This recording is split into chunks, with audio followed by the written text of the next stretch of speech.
Hello, I'm Dr. Manuel G. Saldivar. I'm a cognitive psychologist and a university faculty member.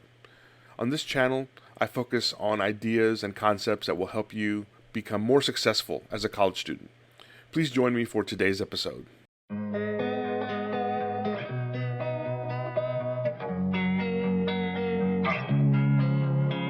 One of the biggest challenges that new college students often face is making a transition from a learner at the high school level who receives a lot of guidance and support from high school teachers on a day-to-day basis to becoming a more independent learner, which is the expectation that college professors have of their students. Now, being independent does not mean that you don't have support, that there's no place for you to turn if you need help. But being independent does require you to take the lead in managing your own learning process. A big part of this, as I've described in prior episodes in this series, especially in episodes 1, 2, and 3, is that you will need to, as a college student, spend a good amount of time, if not most of your time, learning outside of class. Certainly going to class is important, and there'll be a lot of important stuff that takes place inside class.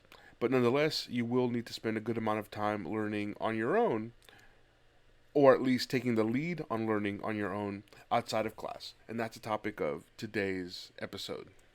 I'm going to discuss a few best practices for learning outside of class. First, though, you need to make sure that you understand exactly what kinds of readings you typically will encounter in a college classroom, because these different kinds of readings require different approaches. The most common kind of reading you'll have, especially when you are first starting out in college at the freshman, sophomore level, or anytime you're taking any kind of introductory course, is a reading that has a lot of what I call facts and figures. So this is probably the experience you're most used to coming out of high school. Facts and figures types of readings introduce vocabulary terms, basic concepts. You're going to see a lot of charts and graphs, diagrams.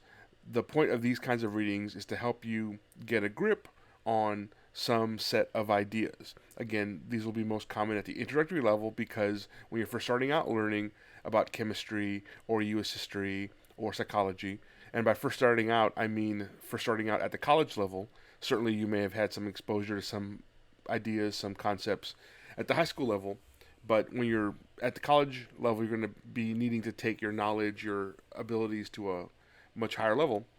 So these kinds of readings are going to have a lot of, as I say, facts and figures in order to help you get a basic understanding.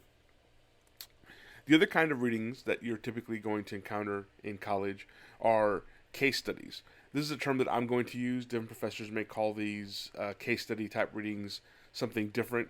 But basically the idea here is once you reach a more advanced level, once you've gotten past the introductory level of knowledge or information for a particular course or a particular subject, let's say a science class or a history class, once you have already learned some basic ideas, some basic concepts, the next step your professors will want you to take is to be able to apply those ideas, not just to define vocabulary terms or be able to solve simple equations, but actually put into practice, actually use the information, the knowledge that you're gaining. So a case study will present some kind of situation, scenario, tell a kind of story, if you want to think of it that way, and typically will end with some problem, some challenge that the characters, the participants in the scenario have to solve or have to figure out. And then it becomes your task as a student to put yourself in the place of these people in this situation, in this scenario, whether it's based on reality or fictional, and then using the information you have, using the knowledge you have already developed of that particular subject, then your challenge is to try and solve the problem or at least come up with some solution or beginnings of a solution. Again, the point here is to go beyond just memorizing, just showing that you can remember the definitions of vocabulary terms, for example, and actually be able to apply that knowledge to solve some kind of problem or address some kind of issue, which is what you would be doing with that knowledge if you were a professional in the first place. Also, you need to be mindful about the types of assignments you're going to encounter. Besides the fact that some kinds of assignments may be more or less challenging for you, or you may be more or less familiar with some of these types than others, typically you will need to use different approaches or think about completing the assignments in different ways based on what they are. The most common kinds of assignments you'll have in college are going to be very reminiscent probably of the sorts of stuff you did in high school. These are problem sets and projects, and they're pretty much what they sound like. Your professor will give you some concrete problems, whether they're literal math problems you might get in a math class, a statistics class, whether they're things like chemical equations to balance, whether it is short answer or multiple choice type of questions you might have to answer, whether these are take-home assignments. We don't really use the word homework in college very much. Whether they're assignments you do on your own or something like a quiz or a test. These kinds of problem set, project type of assignments are not necessarily easy, but they'll probably be very familiar to you even as a new college student because you will have seen those kinds of assignments previously at the high school level. Sorry for the interruption, but if you're enjoying this video, please like, subscribe, and click on the bell icon for notifications. Typically at the college level, you'll be expected to do much more writing than you did at the high school level. So this will come in the form of essays, reports, different kinds of papers. Some of these may have more guidance, especially if you are starting out in college. If you're a freshman, sophomore, your professors will often give you much more what we call scaffolding, which means you may be asked to write an essay, for example, but you'll have a lot of specificity given to you by the professor in terms of how long it must be, how many paragraphs, how many sources do you have to cite, are there particular questions or issues you have to address. That's what I mean by scaffolding or guidance. As you get more advanced, though, as you are in college and become a junior and senior, you'll find that the writing assignments tend to be a lot more open-ended. You will have more freedom to be able to approach the writing assignment the way you would wish without a whole lot of specifics you'll have to meet. Although certainly if you have any confusion ever about any assignment, I of course encourage you to speak to your professor to get more guidance. Some students do become a little bit nervous when they have writing assignments, especially the ones that are more open-ended, because this kind of work may be more unfamiliar to you given your high school experiences. In prior videos in this series, I've talked about how many colleges and universities have what we call writing centers or learning centers. This is where tutors are available to help you with different subjects. Many students, especially in recent years, unfortunately, come out of high school with not the strongest writing skills. That isn't a reflection on the student. It's not your fault if you have not had a chance to do as much writing as other earlier generations. Unfortunately, in recent years, a lot of high school students spend so much time taking standardized tests, there just isn't as much time to do writing. But you do need to be sure that you are developing your writing skills in college, because never mind your college classes, employers will expect a college graduate to have solid writing skills. So if you are challenged, if you are a little bit intimidated by writing assignments, especially lengthier ones, or writing assignments that may have less structure, and you feel like you're kind of at a loss for what to do, again, I strongly encourage you to talk to your academic advisor or ask around at your college or university. Find a writing center or learning center. They may be called different things at different universities, and you can get some one-on-one guidance from a writing expert to help you sharpen up your skills as well as completing specific assignments. Finally, a common kind of assignment you'll have at the college level is peer learning. And many times you may have to consider the requirements of the project. Certainly, in other words, if your group project, your goal is to put together some presentation, you'll have that task to complete.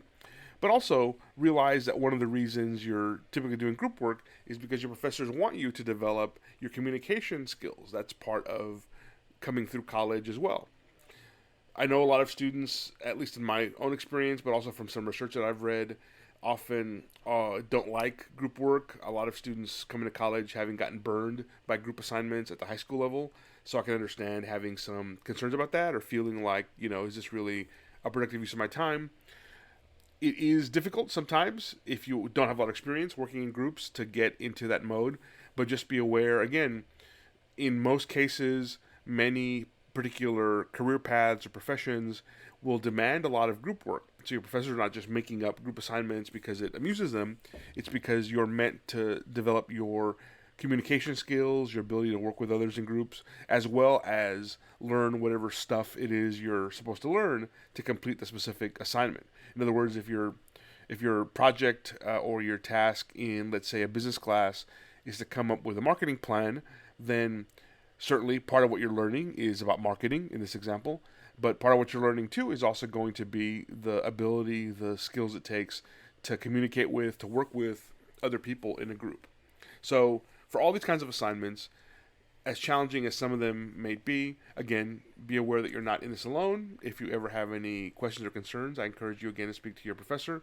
But also be aware that all of these assignments are not just meant to be busy work. They're meant to help you develop in various ways so that you're able to leave college not just with the facts and figures type of understanding, but also the ability to apply facts and figures, the ability to apply knowledge in order to solve real world problems, which is the goal, hopefully, of your college education in the first place. I'm going to wrap up shortly, but first I wanted to point you to the concept of active reading. When you're learning outside of class, you'll be expected to have to work on assignments and complete different tasks, as I've explained earlier in this episode. A particular skill you need to develop over time, again, not just to survive your college classes or hopefully to do better than that, to do more than surviving your college classes, but also to be able to thrive as a professional, is to become a good active reader. Active reading is the concept of not just sitting there with a book or some other document open in front of you and having your eyeballs scan left and right, up and down, but really being able to take in the information that you're exposed to and think about it critically as you are reading. Now, this specific topic of active reading is a little bit beyond this particular video, but do know that this video is meant to be part of a small series within my YouTube channel. Last episode, episode 10, we looked at learning inside of class. This episode, episode 11, we have been looking at learning outside of class. Episode 12 focuses specifically on active listening, which is an inside of class skill. And episode 13 in the series looks at active reading, which is, of course, an outside of class skill. So it's certainly not a must, but in order to get the most impact, I'd encourage you to watch all 4 of these videos within the larger series if you want more information about concepts that are all kind of related, but I've just divided them up into separate videos to try and make it a little easier to manage. So let me summarize what we've discussed today, our episode on learning outside of class. We discussed the role and importance of learning outside of class, how this is an expectation that you as a college student will be spending the majority of your time as a college student learning outside of class. In-class learning, of course, is very important, but that kind of has a slightly different role, which I've discussed in more detail in prior episodes.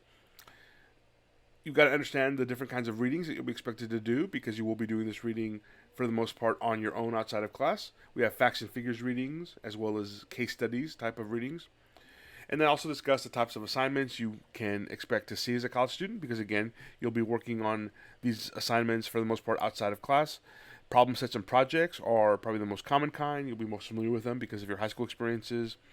Essays, reports, and papers will become more common, especially as you get into your upper level, junior and senior level classes. And you also may have peer learning or group work that will come as part of your studies as well. And then finally, I introduce you to the idea of active reading. And again, I encourage you strongly to consider, if you want more information about active reading, watch one of the subsequent videos in this series. I hope you found this information helpful. If you enjoyed this video, I hope you'll click on the thumbs up icon below. And if you really enjoyed it, please subscribe to this channel and turn on notifications by clicking on the bell icon. YouTube will notify you of future videos added to this channel. Remember, college success is challenging, it takes work and effort, but it is certainly within your grasp. Good luck.